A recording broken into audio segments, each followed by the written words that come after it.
ازاي تاكل عصافيرك الاكل الطري او الخضروات.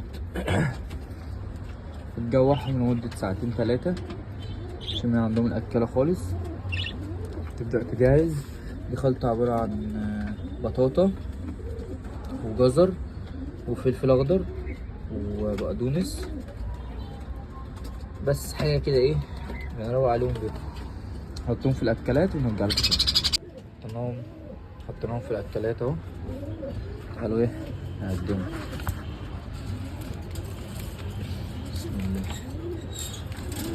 انا والشفا هنحط الدولة.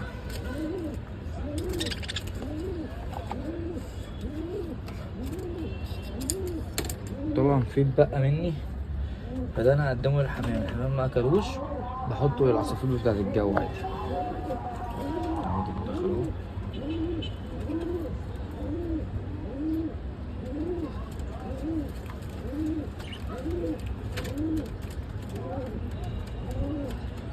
بدأوا ياكلوا اهو.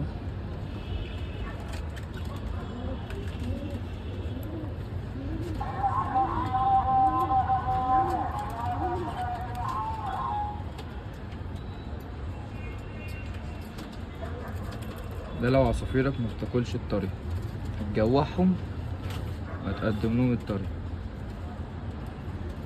تلاقيهم بيتدلعوا كده عليه، بس الجوع لما يقرص عليهم هتلاقيهم اكلوا كلهم. متنساش تعمل لايك واشتراك. يلا سلام.